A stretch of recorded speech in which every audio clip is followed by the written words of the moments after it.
Nagulat daw yung Magnolia Hotshots dito sa husay no bago nilang import na si Clint Chapman.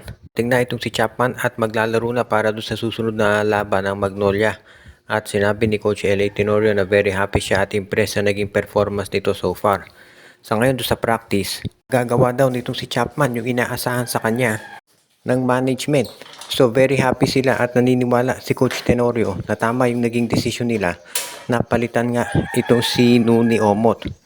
Siyempre, iba yung practice, iba yung actual game. Pero so far, maganda raw yung nakikita nila dito kay Chapman at parang siya na talaga yung magiging solusyon at tutulong sa Magnolia na ma-break na yung kanilang 3-game losing streak.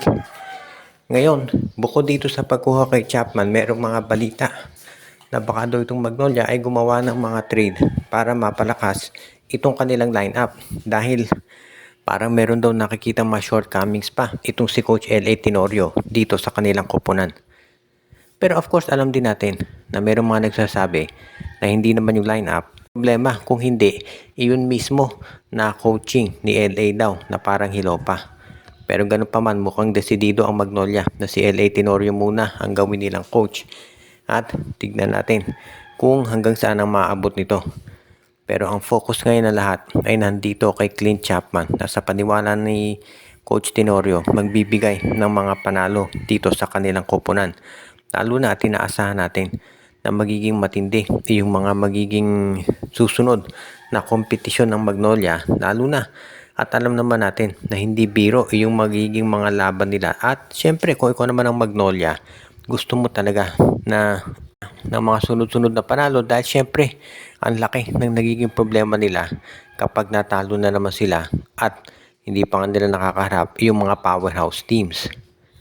Ang Terra Firma naman ngayon ay posible raw na kunin itong si Alain Maliksi para mapalakas yung roster nila. Medyo na-expose na itong Terra Firma pagkatapos matalo sa Phoenix Fuel Masters. Ang daming injury ng Phoenix pero nanalo pa rin kontra Terra Firma at tambak yung nangyari.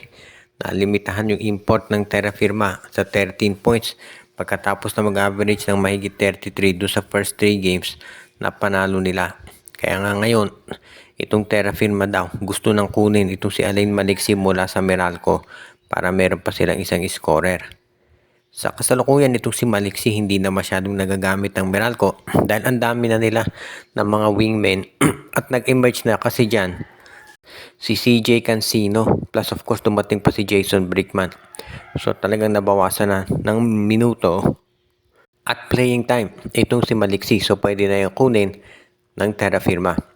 Ngayon, ang magiging kapalit niyan, pwede na siguro yung second round draft pick, no?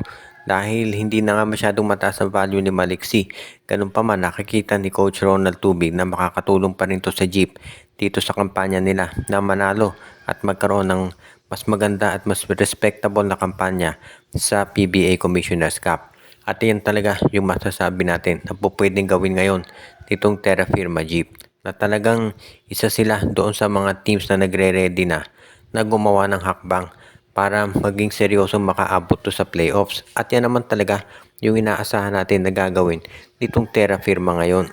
Nga ito talaga, Terra Firma, maraming nagulat dito sa naging laro nila at maraming mga nagsasabi talaga na gagawa at gagawa ng hakbang yan para masiguro na sila talaga yung magiging isa doon sa mga teams na magre-ready dito sa playoffs at parang gagawin talaga nila yan. So ngayon, yan talaga yung magiging plano ng Terra Firma dyan, kukunin si Maliksi.